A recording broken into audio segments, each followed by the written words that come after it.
In the depths of human history, a cryptic chapter unfolds. Stories etched in the collective consciousness, tales that converge from every corner of the globe.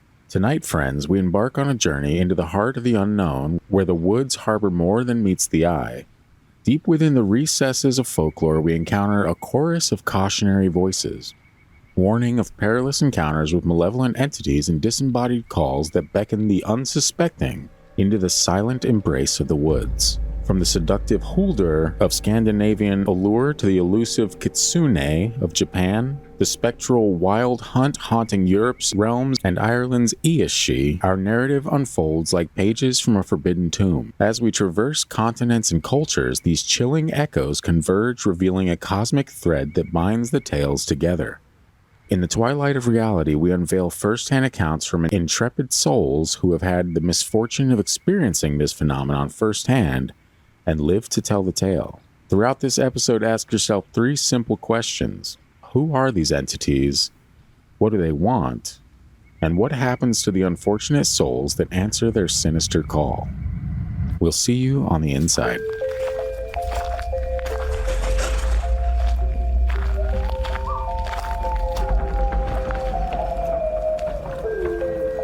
You are now entering the realm of the freaky deaky. An unsuspecting stop at the crossroads of fantasy and reality, where the frayed edges of make-believe seep into this cookie-cutter white picket world you've been led to believe is far from extraordinary. What you're about to hear are true stories. Alleged true stories. Christian, just... okay? Tales of the strange and inexplicable thought only to exist in film and folklore. Although difficult to accept, we do not know everything about this reality. About time or space, what lies beneath the ocean's depths. And try though we might, the unchanging truth remains. There are some things we legitimately cannot explain logically. Just from that intro, can you tell what this episode's about? Hell no. Yeah, I was wondering that. I was like, is this too vague? And it might be. Folks, welcome back to the Freaky Deaky. We are happy to have you here in this, our humble abode. If you are new to the show, we ask you one thing and one thing only, and that is that you listen to the entirety of the episode, and if you enjoy what you hear, go ahead and slap 5 stars on that bad boy and help us grow this baby out. You know, it's a lot of work that we put into this thing, and you guys are just as much a part of it as we are. You help us grow, and that's, if anything, kind of the most important thing. Find us on social media at Freaky Deaky Pod, Instagram, Facebook, the like, at TFD Paranormal, on TikTok, if that's more your speed. If you have a story of your own, send that bad boy into the gang at thefreakydeaky.com to be featured in a listener story episode, which are Christian and my favorite, Lost and Lured in the Woods. What was that Irish word you attempted to say? Aos Sí. I don't feel like you're correct. Well, I can say that I'm more correct than you are. How would you say it? I'd have to see how it's spelled. AOS-SI. AOS. SI? I have no clue. Never mind. Exactly. Moving on. Yeah, exactly. Yeah. So for our Irish listeners out there, all 4 of you, looking at you, Chris, let me know, did I nail that or did I fail that? In the meantime, we're going to go ahead and we're not diving into any of those. And I didn't even mention the Wendigo. I should have mentioned that too, because that's similar lore. If one of our Irish listeners finds out that you said it incorrectly, I would love for them to call us and pronounce it correctly for us. Yeah, it's 801-997-0051 is the voicemail line. And we are actually going to be playing a voicemail at the end of this episode from one of our dear listeners, Ian. And you're gonna want to stay around for that. Yeah, all that aside, I feel like the things that I mentioned in the introduction paragraph are stuff that we should actually look into for episodes, but I wanted this to be more of an episode about just stories from people that feel like they've been lured into the woods. So we're going to find out where all the children went to. Wow. Okay. Starting it off weird. Like missing 411. No, we're not going to find out anything. We're actually just going to read some stories, and we're going to hope that our listeners can kind of, sift through the breadcrumbs and be like, hey, you know what? Maybe this is what's happening. This is what's going on. Or send in their own suggestions, because these are literally, at the end of the day, these are stories that are just people that have been either called to the woods, seen something in the woods and felt drawn to it. There's like mimics and stuff like that. You hear like folklore about, Wendigos and all those things. There's a lot of weird stuff that happens in the woods, and there's a lot of weird entities, allegedly, I'm saying that for you, that lure us or try to lure us into the woods. And these people are the ones that, through their own great judgment, decided, you know what? I'm not going to do that. Have you ever heard that call? The call to the woods? The call into Yes. Oblivion. Mm-hmm. Yeah, we actually, and that's part of the reason that I want to start looking into this stuff is we talked about it, what was it, probably a few weeks ago, where I was like, sometimes I just feel drawn to like this weird drawn to, like to the woods. Like I need to go to the woods. I need to stand in the middle of the woods, no purpose whatsoever. I just need to get out there and do that. And there's a weird eerie feeling to it, but also kind of like a grounding feeling to it where it's like, oh, maybe I just need to like reconnect and like step away from all this craziness and just get out to nature and kind of experience that, so there's a good and a bad side to it. And I honestly don't know which it is. So that's why I didn't go. But that led me to this episode where I'm like, I want to see if anyone else had these feelings and there's a couple folks that did. And we got some actually really interesting stories in here. A couple long ones. My favorite, a nice long one. That was me making fun of myself for a change. Isn't that fun? It happens. It does happen. So not enough. Well, enough for me, but that's fine. So yeah, if you have a similar experience to this, or if you're listening to these stories and it kind of like resonates with you a little bit, just sound off in the comments somewhere, social medias, or if you're watching on YouTube, thank you. Yeah, just give us your thoughts on it. We love hearing from you guys. And at the end of the day, Christian and I don't have all the answers. I do have one answer though. If you get that call, don't go. Don't go. That is the one answer we can provide you, but also at the same time, kind of go though, right? No. Get people to go with you then. Okay, yeah, get people and then go. Good idea, It's a little bit safer. Absolutely. We're going to start this off, actually. We're going to start this off with a very interesting tale that I'm looking forward to hearing what you think of this. It reminded me of a couple stories that we've heard in the past, and again, demonic possession type stuff, but just almost like that zoning out, you know what I mean? Like, and I'm going to stop spoon feeding it to you. I'm just going to read it. Let's and hear the story. This is called I'm Just Looking, and it's by Spooky Penguin. I live on this big piece of a sort of small farmland with two homes. The house my husband and I live in, and the house that is owned by his grandparents a short walking distance away. We have a lot of woods surrounding our land, and we get a lot of woodland animals that come through our yard a lot. It's one thing I really love about living here. There's a groundhog family I've got to watch grow up that live by one of our sheds that mind their own business and don't bother any of the small crops my husband's Nana grows. Irrelevant? Anyways, our dogs kind of just know the territory and walk around freely between two homes in the large field. I guess you could call them farm dogs, but they don't really do anything. My dog is a 3-legged 15-year-old Chihuahua that manages to get around better than me somehow, and Nana's really fat beagle who would lick you to death. We're also dog-sitting my mother-in-law's big dog for the 4th of July weekends since she's going to be somewhere with lots of fireworks and he really doesn't like them. So now we got all that useless information out of the way. Last night I came out of the bathroom and the big dog starts freaking out. Like whining, howling, kind of stomping his feet like he wants to show me something, if that makes sense. This isn't really unusual for him. He gets pretty mouthy when he wants to go outside, so I started going towards the door, which then he started gesturing with his head towards. So I opened the wooden door before our screen door and he just froze in our kitchen like a statue. My dog then came up behind him and froze too. They both stared directly at me and turned their heads towards the door in sync, like they were gesturing for me to go outside. It was so uniform, I don't know how to describe it. It just felt so wrong for them to do, but at the same time I assumed maybe there was a skunk outside or something. I went onto the porch to see our grand neighbor's dog sitting happily on our porch, which made me relax a little. There were very distant sounds of fireworks, so I thought maybe that's what our dogs were on edge about.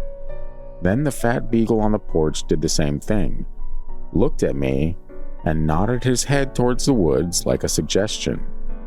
I noticed he was sitting uncharacteristically still and wasn't panting and snorting like he usually does. I walked to the edge of the porch and looked around for a bit.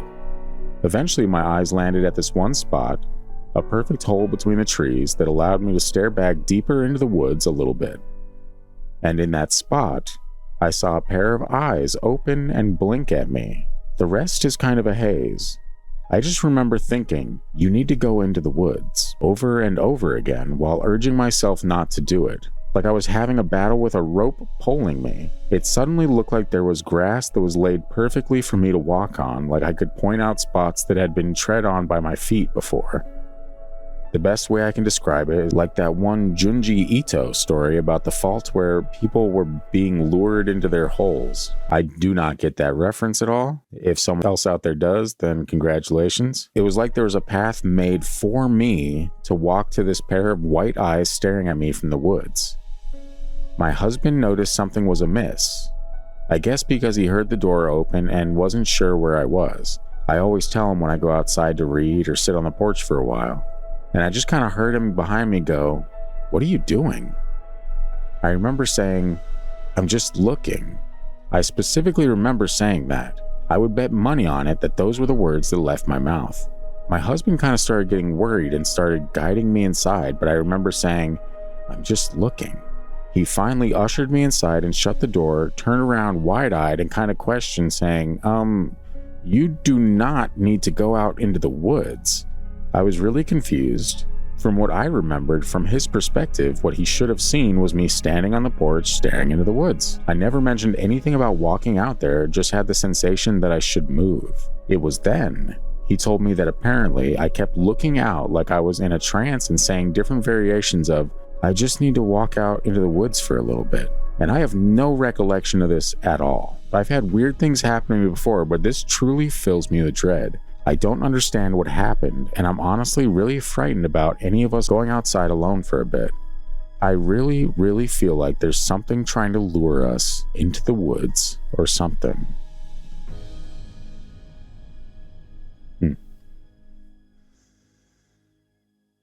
Spooky. Kind of spooky, right?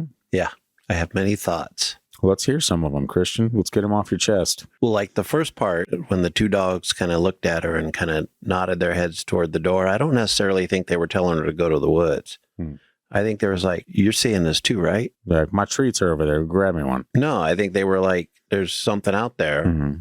Can't you tell?" Yeah. Maybe there was a predator out there in the woods. Glowing white eyes. I mean, when you're in that scenario, it's really hard to determine what kind of eyes. If you see eyes in the woods, it's scary. It's instinctually scary. Yeah, there's no getting around that. Yeah. So even if it's the eyes of an owl, when you realize that there's eyes looking at you in a place where you don't expect to see eyes, the little monkey in us wants to scurry up a tree or get away. I'll give you a fun little anecdote about that aligns perfectly. Right before the snow hit, it was right before the snow hit. I went outside to smoke, and as I step onto the porch, I'm just looking around the yard. It's pitch black, and I just see this set of glowing eyes staring at me from my lawn, and I'm like, "Oh."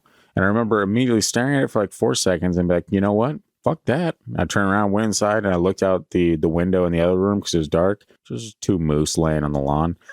And I was like, I'm glad I didn't see like 4 eyes, because then I would have been freaking the hell out. But yeah, just chilling, laying down on the lawn. But it was enough to scare the shit out of me where I was like, "Whoa, okay, I've read enough of these stories. Right. I'll go inside." Yeah, and that could be the basic thing. I mean, as you move farther into the story, it gets kind of creepier and creepier. And it makes you wonder, can the woods do that? Yeah. Is there, psychically, it kind of sounds like M. Night Shyamalan-y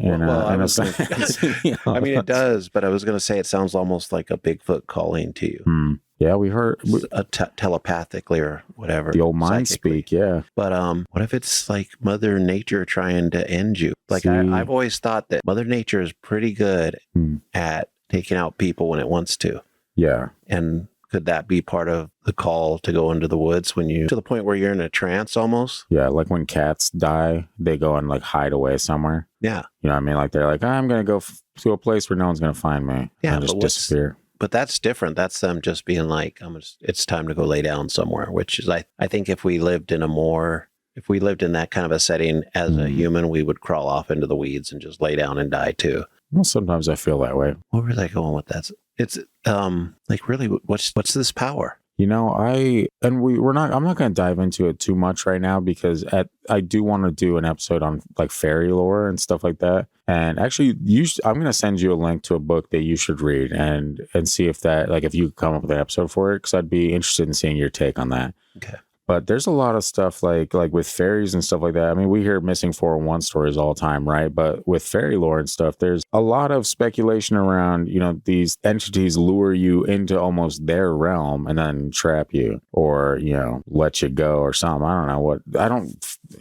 We've dealt with different types of stories that aren't really fairies that are similar to that. Yeah. Sometimes you get let go. Sometimes you get torn to shreds or turned into a kushtaka. I said it better that time. There you go. But another thing, just before we move on, there is a third option. I think you might know the name of it, but what cats can secrete in their urine?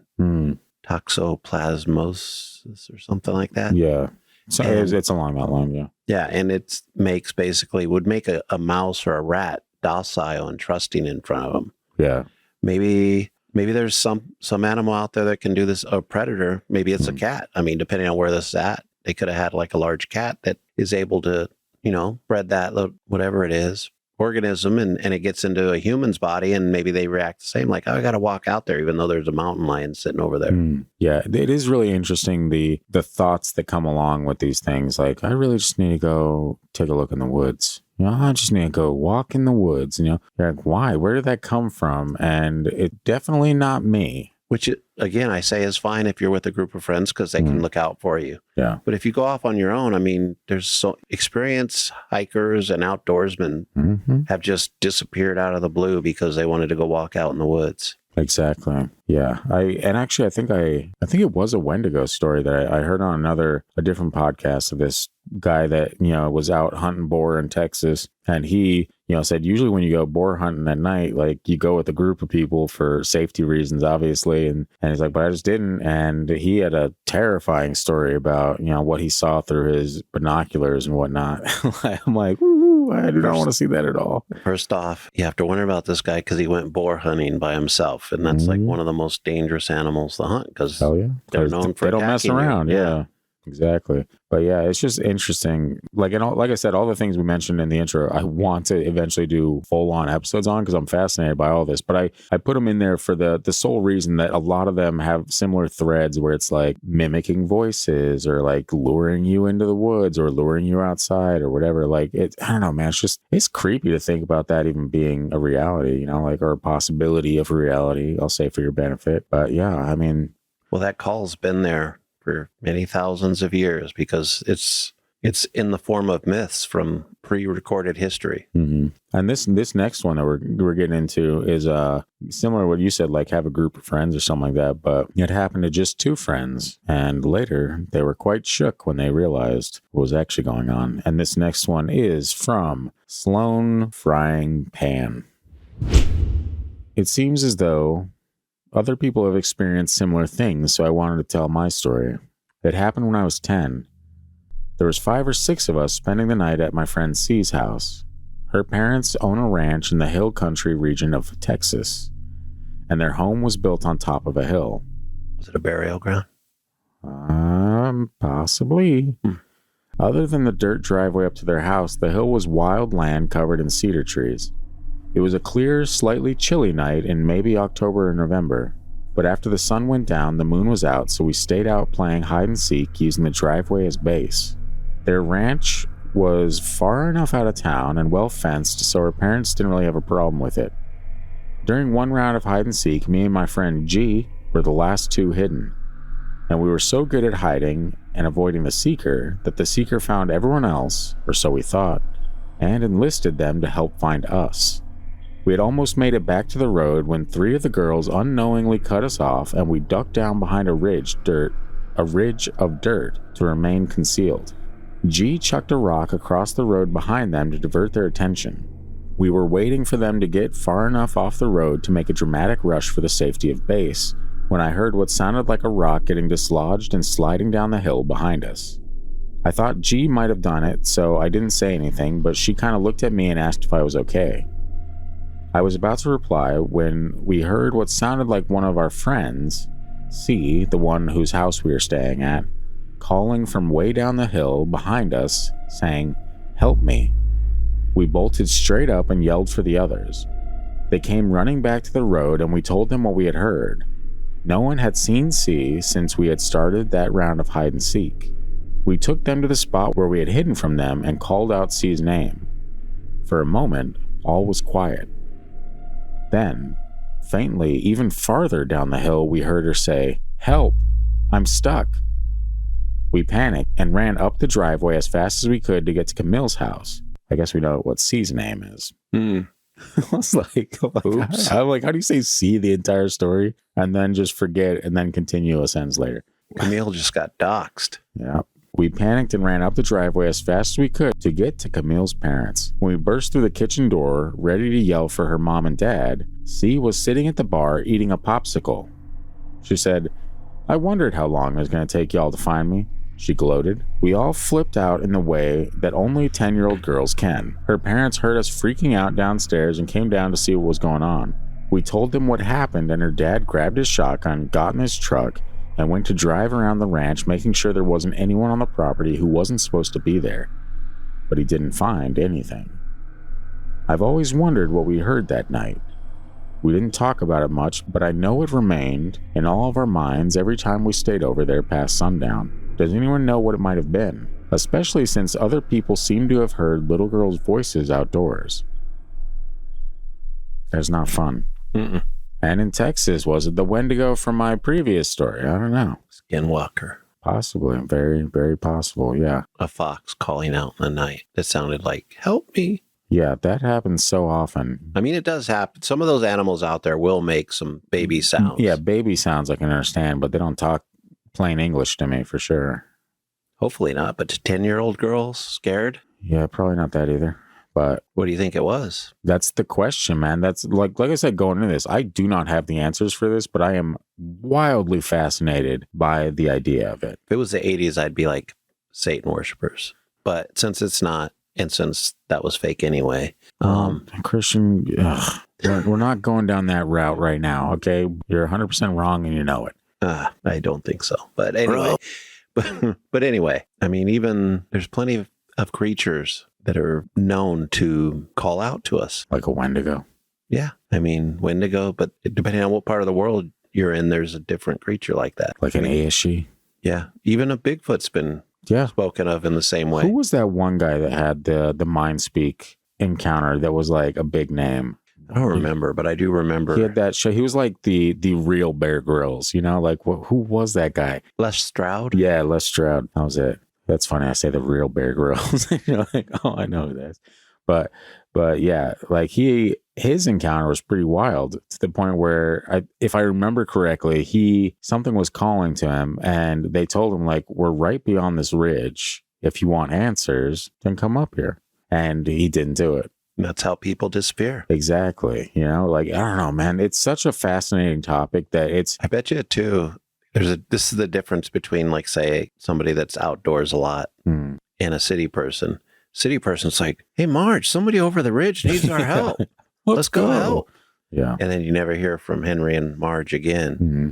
But an outdoorsman will be like, we're going to go back home and then maybe see if we can get some help. It's time for me to hit the old dusty trail. Maybe next time. You don't go walking into the woods for like that type of voice. Mm-hmm. We've all heard it before. It's like the siren song of the woods. Yeah. And even if it's in your own mind, you can tell when something's not your thought. What if it's in your own mind and it is your thought, but you just don't realize it? That's even like your mind is like, let's end it here. Which takes away the free will, which is scary on a whole nother level. Yeah. That has nothing to do with spooky that we like to talk about. But what about, like, you have situations where there's a theory, at least, that if you have deja vu, right, it's like that one of your eyes is picking up information a fraction of a second before the other eye is. And so when it hits your brain, you're like, I've already seen this. And so, like, you're confused by it because you're like, what the hell is going on? But your brain just processed the information maybe a little faster than it normally does, or something. Exactly. So it processed it, and like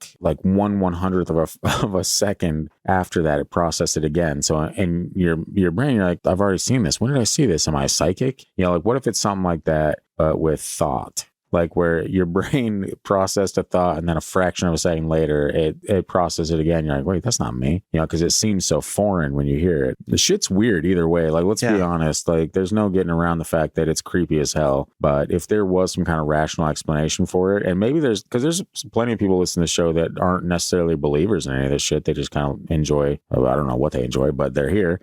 So maybe they've got some quote unquote rational explanations for this type of stuff. You know, I'd love to hear it. What if all the stories we've heard about for years that end up being like cryptids that parents tell their kids are basically just parents telling their kids these stories so they don't answer the call to the woods? Yeah, just in case anyone's out there. What if it's just, it doesn't even have to be, once you go out into the woods you're in danger. It's spooky. It's cool, but it's spooky out there for sure. There's something eerie about the woods. A lot of people die just being like a mile down the trail or off the trail in the woods. Yeah, that is true. It doesn't take that far to get lost out there. Is Mother Nature trying to, like, you guys are too busy destroying me. I'm going to destroy you. But I'm going to pick only the innocent one, and I'm going to leave all the serial killers alone. Mother Nature is also out there, like, let's throw an earthquake here, a hurricane there. Let's be honest. Mother Nature, kind of a bitch, a flood there. But when let's make it novel and just call one of these idiots out into the woods and then see what happens. There you go. That's the spirit. I have a nice long one. You focus on that way too much. I do. My brain does not have a good time letting things go. I've noticed. Bro, come at me, bro. This one's called Hiking in Switzerland. Going on a bit of a trip. Yeah. In our favorite rocket ship, no less. To a neutral country, so nothing spooky must be going on there. Baby Einstein. Yeah, exactly. I was hoping you're going to finish the lyrics, but I see you were not. Stop for a minute. I need gum. I don't think you need gum. No, I need, I'm super tired today, so this will help me. You're just going to chew directly into the microphone? I'm going to try not to, but opening it is loud. Well, if you do it away from the microphone, it's not as loud. No, I feel like I can still hear it, even if I can just feel the vibrations of sound through my fingers. All right, the Beach Boys. It's called Hiking in Switzerland. As I mentioned before, you had to get some gum. Christian's got some gum. Wow. Worst song of all time. No, I cannot stand that song. Yeah. While hiking in Switzerland, I decided to see Matterhorn, the famous mountain, up close as I could. So I left the village I was staying in early, Zermatt, and walked through meadows, hills, and then up the mountains to reach the plateau. Early in the morning, after just leaving the town, I walked the straight path, past some houses on the left, town behind, mountain ahead, and forest on the right. In front of the forest, there were a few curious old huts on long legs. Stilts are what you call them. The ones you climb to by a ladder. They were all made of round planks and soot black. My imagination immediately called them witch huts, relating them to movies and legends I knew. They seemed closed and I couldn't get into any of them. I'm like, well, first of all, why are you trying, dude? Those aren't your huts. I'm like, they feel like someplace where they burn bodies. Yeah, hey, look, witch huts. Let me see if I can get inside. Hey, Goldilocks, back off. Anyway, they seemed closed and I couldn't get into any of them, but I felt a slight shiver of excitement, though I didn't really want to get in. Classic. So I kept on walking. I saw the mountain, met some people, had lunch, and in the afternoon decided to walk back to town. I remembered the way and backtracked pretty much exactly. On my way back, the mountain was behind me, town ahead, houses and meadows on the right, and black, spooky huts on the left. You okay? I am. I was running out of breath there at the end of that sentence. Like 12-year-old Scott. I know, came back. Meadows on the right and black, spooky huts on the left. Is that better? Guiding the entrance, a path leading into the forest. I should note that despite checking out the huts in the morning, I didn't notice there was a forest path starting behind them. Curious about it, I checked the wooden road signs placed in the vicinity of the huts. To my surprise, the one pointing into the woods said Zermatt, while the one pointing to where I originally came from in the morning said some other town's name. I was very confused. I looked back and looked again, thinking that maybe my brain was tricking me, but I kept seeing what I saw. I stood there for a while. A few hikers passed in each direction. All stayed on the main path. Nobody went into the forest or looked at the road signs. I sat there in front of the huts and smoked a cigarette. I thought whether I should go into the forest. Why the signs showed such weird directions, I wondered if there was a reason I should go in. But I was already very tired to the point of my legs feeling weak, so I decided to go back the way I came from, to trust my gut and take the most common main path back into town. When I stood up, the signs were different again. There is no way anybody could rearrange them, no wind or human. I was there the whole time, and the only people who walked by didn't stop at the signs, let alone tinker with them. The one pointing to the forest said some other name, and the one pointing to my starting point said Zermatt, like it should. I told about this story to my friend in Zermatt, and he just laughed at the idea of paranormal entities trying to lure me into the forest. I did have a creepy feeling about the huts, but at the same time, it was a beautiful day, and I still wonder whether there was some kind of adventure awaiting me if I took the forest path. What do you think? That path was his wardrobe. Isn't that weird, man? That is wild. He could have gone to Narnia. I know. Or death. Or the witch huts. Maybe they're boiling and toiling and whatever they do. When I heard his description, I was like, that's where they put bodies in the old way. Decay without the animals getting too into them. You don't think they would have torn those down by now? Maybe they still use them in some places. Gross. He said village. Yeah, that could just be phrasing for different countries, man. I don't know. Yeah, dude, what would you do in that situation? First off, I would go over what I ate that day, what I ingested, because when signs switch like that, either it's magic or something's wrong in your head temporarily right there. Or there's demons. Yeah, I'm glad you brought that up. I was going to throw it in there for you, but it's Switzerland, so it couldn't have been like those kind of demons. It would have had to have been like lederhosen and clogs. Maybe they had chocolate. Even better. I'd go. That's some good shit right there. Swiss chocolate? Yeah, take Hell me. Hell yeah. I don't know, man. That's so weird that like there was no voices, there's nothing. Like he said, there was like kind of a like uncomfortable, unsettling feeling. But the fact that all it was just the signs were switched. I don't know, man. God, you can't imagine you come back from that, right?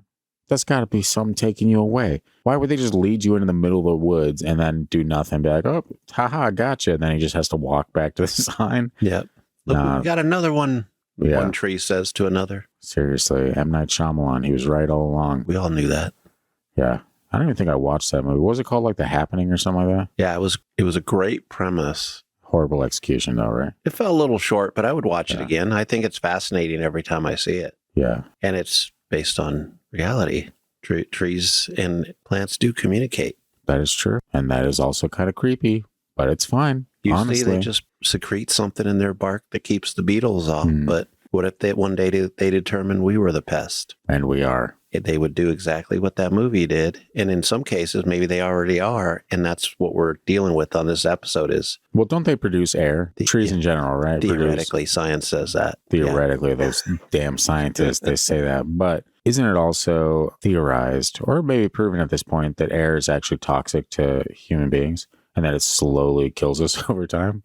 I think that's a meme. I don't know if that's... No, isn't it something that like, it breaks down your lungs or something like that? Like that might be old age. Maybe. I don't know. I mean, it's been probably over a decade since I heard it, but I do remember being oddly fascinated because the second we're born, we start to die, right? Yes, so far, right? We had a vampire. What's the common denominator there, man? We're all breathing. But fish die. They're breathing too. They're not breathing the same thing. You can't prove that. What are you, a fish now? Technically they're getting oxygen out of the water, but... Well, maybe. I don't know. What am I, a scientist? I sit in a room and I talk about spooky ghost stories, Christian. I'm not exactly the people's... That's how I felt when you looked at me and asked me that question about oxygen. I'm like, I have no clue. I've got other things to worry about killing me. Like now, driving on the streets of Alaska. That's true. And it was the confidence in my delivery. There was like, I don't know, maybe that happens, but honestly, I have no idea. Me neither. So hopefully someone listening is a lot smarter than we are. Probably a lot of people are. Yeah, I'd be willing to bet the great majority of it, based on YouTube comments, everyone. But Stan, you're not as smart as us. Yeah, Stan, take that. Greg. If we have a listener, Stan, that was just a joke. Yeah, Stan, you're cool. Stan, your ground. Stick around. Sorry, no more rhyming. Anyway, I was fascinated with that story just because there's nothing else except for him looking up and being like, now the sign says this. That feels weird. See, now the sign doesn't have to change if whatever is calling, let's just say the woods, has spooky witch huts, can mess with your perception. Yeah. Which theoretically, in the first story, when the lady went into a trance, whatever's out there seemed to have been messing with her perception. I suppose I could see that to an extent. But you also got to figure in like a situation like this, that guy probably looked at the signs from all angles and he's like, no, am I just viewing this weird? Is it? No. It's different, I don't know. That's weird.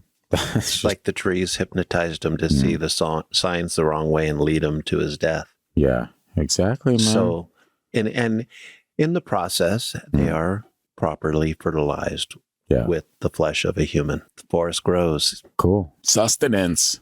While the human slowly withers. Sure. Are you I'm done. Taking on like Edgar Allan Poe like vibes, or I felt like it there for a minute. I was about to bring in the Raven part of the story, but we'll save that for another episode. Let's. In the meantime, let's get in this next one. It's called The Gnome. Nobody likes them. Which we do. Gnome Buddy likes him, Christian. Gnome Buddy. Which we do need to do an episode on. Actually, I believe I sent you a link to... Oh, no, it's going to be in the fairy thing. Is also little people. So we need to do an episode on gnomes, little people, fairies, all that stuff. We got them here in Alaska. Yeah. Allegedly. Sure Allegedly. I'm not talking about you, Freddie. Yeah, Freddie. Anyway, this is from Steffi 19. As a young child, my sister was visited by a spirit that appeared as a gnome-type creature. Small gray beard and pointed hat. That's literally a gnome-type creature, yes. He always appeared at dusk and tried to get her to follow him into the woods. My sister barely remembers the episodes, but I remember her telling me about them, and even remember once keeping her from following him into the woods. My mom remembers once when we were swimming in a neighbor's pool, and she came to bring us home for dinner. After being home for about 5 minutes, my mom realized my sister was gone. Instinctively, she ran back to the swimming pool and found her in the pool alone. She was 3 and could barely swim.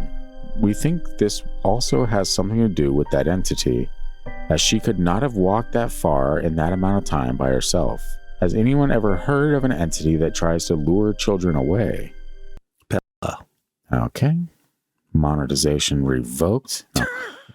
At that time, we lived in an area of western Massachusetts known for paranormal activity, and there was a well-known case of demonic possession nearby.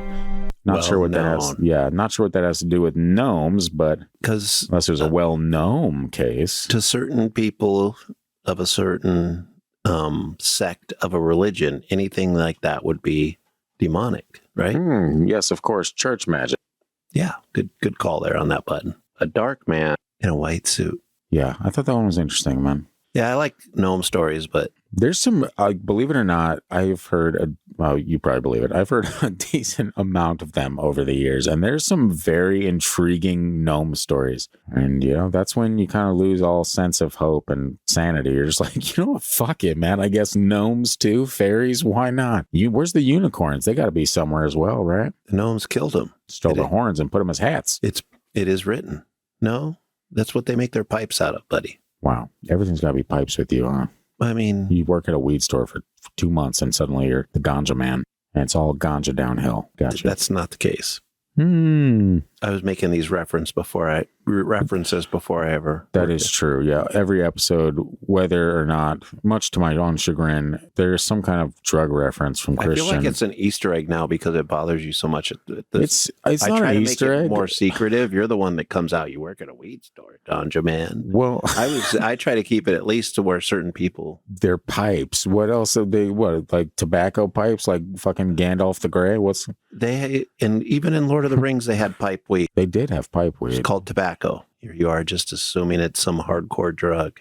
I remember. It's just tobacco. That's what you think. And that's where you're wrong. Merry and Pippin did like a second breakfast after having pipe weed. Yeah, so who knows? You tell me, all right? What were they getting into? Okay, I think you're right this time. I am right. There was a gnome, right? Oh, I thought we were talking about Lord of the Rings. No. You're not right on gnomes. No, I was circling back to the gnome story. Do you think that the stories of gnomes are related to the ingesting of certain... wow. Are we immediately back into drugs? I was going to say... that took like 30 seconds, man. You give me 30 seconds of a drug-free DARE program. DARE. You get I'm it. Just saying, I'm making a comparison to like those particular forms of nature are part of gnome and fairy lore. Could it also be part of the lore that humans create because that has been part of their diets in the ancient past? I'm not really a sucker for the ancient past, so I can't tell you for sure. Just a thought. I mean, I'm not saying it's right or that's what I believe. I would like to believe that that's the case. I would love to believe that. I don't want to believe that I could go in the forest and have a bunch of gnomes come at me with sticks and stones and whatnot, or whatever they do. What were the things that made into that? Remember the old story about the shoe cobbler? Yeah. Were those gnomes that helped him, or I thought those were elves? Were they not elves? I don't know. It's been so long. I love that story back then, though. I remember the story. I don't necessarily remember the details, but I believe those were elves. So they're cousins, right? Yeah, I don't know. I get lost. I'm just joking. If Yeah, you're into elves and gnomes, I know they're not cousins. They ain't cousins. Christian, Don't at me. at him. Get at him. Bro. Anyway, this next one, now that we're over all the gnome, yeah, we're all gnomed out. This next one is called Help Me, and it's by Anarkitty77. Now, let me tell y'all about the time I'm pretty sure a cryptid. No, anytime I see y'all, I think of Marlene. What's up, Marlene? Anyway, let me tell y'all about the time I'm pretty sure a cryptid tried to lure me to my death. Yeah. And despite my logical mind, I still believe it to this day. I'm sorry that everyone else's mind must be illogical. You're not. I think a lot of people would consider somebody that believes in cryptids as not being logical. Yeah, well, there's certain people that believe we're exclusively being logical. But people that believe in cryptids believe all the rest of the people are not logical. So I get it. We understand. It's a circle. Anyway, I was out hiking along the river during the summer when the river water level was low. It's still a good 300 yards at least from one side of the riverbed to the other. While I was focused on taking photos of a rock formation, I started to hear what I thought was a man yelling my name at me from the other side of the river. But when I started looking for the person yelling, I saw no one. I saw no one there despite being able to hear them. Out of nowhere, I heard the same very loud and distinct guttural male voice screaming, "Help me!" and the sound of breaking branches. I don't know why, but root instincts told me to run as fast as I could the other direction despite normally wanting to run towards danger when help was needed. I literally ran until I was lost and hopped someone's back fence only to be greeted with a ton of bones all over the backyard. Took an hour of running around like a chicken with its head cut off to find my way out again. I've been looking for news reports and police beats for something about an assault or something out there that would explain the screaming, and I've never found anything. Well, yeah, because the guy died. But, no, because the guy was like trying to trap her or him. So her bones could be added to the yard of bones that she came across. That's pretty creepy. That she didn't mention anything else about. What kind of bones were they? Were they bones that a dog would be chewing on? Just human skeletons all over the place. You know? From some guy that yells the ones. Help. Yeah, that's unsettling. As of yet, uncaught serial killer in whatever region this person is from. Yeah, isn't it freaky that you're like running away from something, you're like trying to escape, and you hop a back fence, and you're like, oh no, I made it worse. What are the odds, dude? What are the odds? You're like, oh, finally, safety. And you're like, oh, nope, the yard is covered with bones. Isn't that nice? That sounds like a great opening to a horror movie where the person disappears after they stumble into the yard of bones. I mean, that does happen, yeah. And then a bunch of teenagers come to the lake and die one by one until the young virginal blonde saves them all. Stay away from the tweens or whatever. I don't want to dig through the sound bites to find it, so I'm just going to mock you as I do from time to time. That is, yeah. I just wrote that whole film right there. Well, feel free to take it. I don't think you did. I don't feel like typing it up. You guys can have it. I'm pretty sure that is Friday. No, what is that other one? Jason? All of them. All of them? Yeah, they're the exact same. Isn't that interesting? Anyway, let's see. This final one I wanted to add, even though it's not necessarily being lured into the woods per se, so much as it's being lured outside. I'm adding this also because there was a pretty fascinating similar story that I found in the comments. So we'll kind of close it out on these two. And we're also going to, as I mentioned earlier, we're going to play a voicemail for you. And on top of that, we are going to mention, or kind of just, we don't want to get your opinions on stuff before we dive into it. And we have a pretty juicy question. So you're going to want to hear that. Anyway. Booty. Wow. We do not have a juicy booty, Christian. Speak for yourself. Wow. Okay.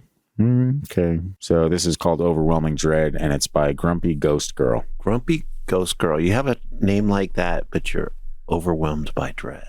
Well, I gave the title, but that's fine. Okay, I get it. Last night, I woke up around 2 a.m. I heard this soft yelling and was confused at first why someone was out. Then as I listened more, I realized there was a pattern to it. I wanted to get up to the window and see who was making that sound, thinking they may just be a drunk person walking through the parking lot. But there was this overwhelming sense of dread that came over me, like if I looked outside, I would be drawn to go outside, and if I went outside, I would never come back. This rhythmic whooping continued on for easily 20 minutes and then stopped altogether. It was not an animal, and I know this for sure. I've had paranormal experiences before, so maybe I'm easily spooked, but I think I was being lured outside. And even though it sounded human, I didn't get up to look. Now it's the morning after and I can't shake this feeling. Does this sound familiar to anyone? Some kind of hunting practice for a known humanoid or cryptid? As a edit, I live in an area filled with owls and wild birds, and I hear them consistently throughout the week. I don't have coyotes or any big cats in my area. I listen to owls outside my window often, and I can tell you this was something different. I don't know how to explain it, but it sounded like a human trying to imitate an owl. I only immediately dismissed it being a wild animal because it is truly unlike anything I've heard in my area. And then this was a comment attached to that, and it was from Ozark Mama 2, and I thought it was very fascinating, so I was like, I'm going to throw this at the end here. It says, I am afraid it will attempt again to lure you. You must resist all urges to go see.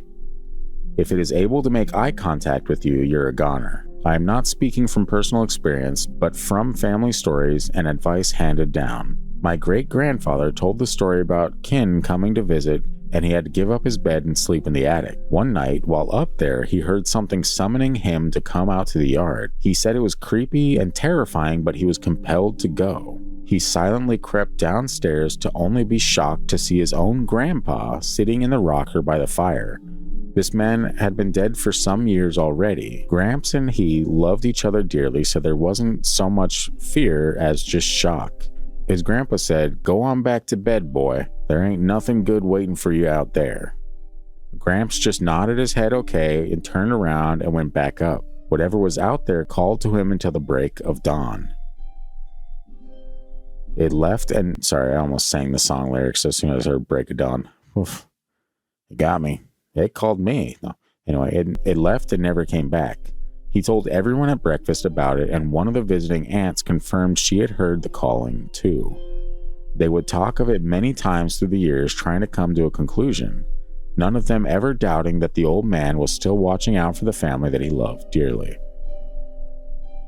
Isn't that crazy? Mm-hmm. That's like the ancestral spirits or stuff you hear about a lot with different cultures and stuff, where it's like, no, once you pass on, you got people from generations back keeping an eye on you. And this one was like, just straight to the point, go on back to bed, boy. Nothing good for you out there. Ooh, that freaked me out. So it has owls, which tells you it could be one of three things. An owl? Okay, four things. An owl. Yes. Aliens. Okay. Screen memories, yes. According to one of our recent episodes, vampires. Old school vampires. Mm-hmm. And witches. Witches. So the Brujas. So this person is surrounded by potentially plenty of things that might call her out into the yard or him out into the yard, except the witches. They don't tend to call you out in the yard. Yeah. Milkshakes, but not witches oftentimes, I've learned. What if that milkshake song was actually a black magic song, and that was just the code word? People just stand outside, milkshake, and then people come out to the yard. Damn right. I don't know, man. That's that overwhelming sense of dread that you feel with certain things. Have you ever had that? Mm-hmm. Like, have you ever felt like just in a normal situation and had this sudden urge, like, I need to get out of here, or I need to like close the blinds, or I need to do this? Like nothing like that? I can't think of anything that's ever hit me that hard. Yeah, I definitely have. And I'm sure multiple times.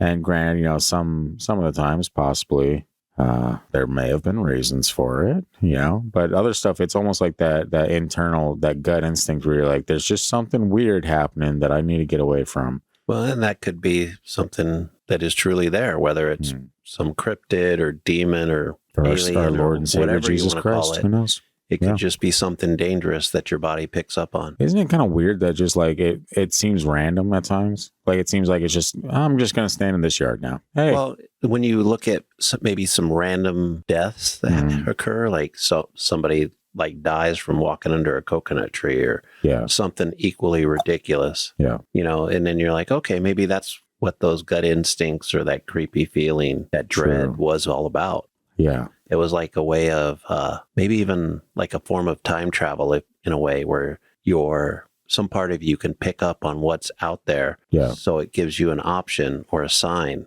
and then you choose whether to listen to it or not. Yeah, it's pretty wild either way. Signs, everywhere signs. Everything must go. Friday. You didn't get my reference, did you? I didn't, and I don't want to, because it seems like maybe it was an old one. It's an old song I cannot stand. I saw the sign and it opened up my that eyes. song I can deal with a little better. Ace of Base, classic. But no, the other one's like a 60s song, I think. I think it was redone. It was redone in the 80s, I think, too, but I can't remember who did it. But it was, I never liked that song. Well, I'm glad that you're sharing it with our audience. Sign O' the Times, that's a good song. Sign O' the Times or Sign of the Times? Signs O' the Time. Prince, he always did weird things. I was like, are you talking about Harry Styles right now or whatever his name is?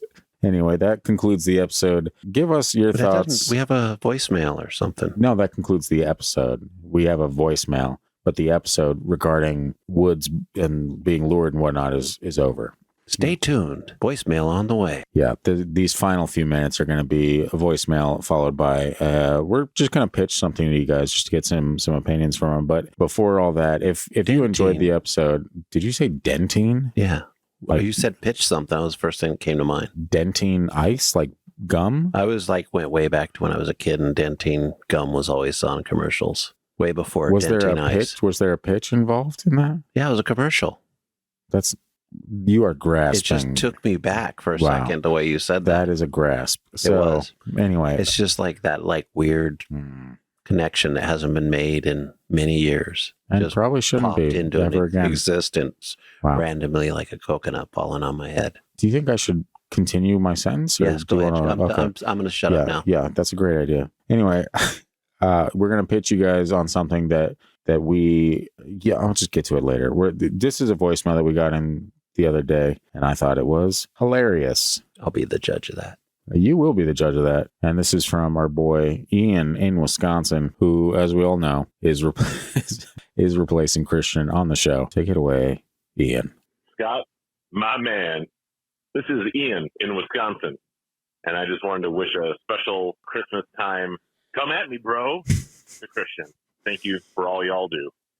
And I will survive that ride when he picks me up. Blessings, y'all.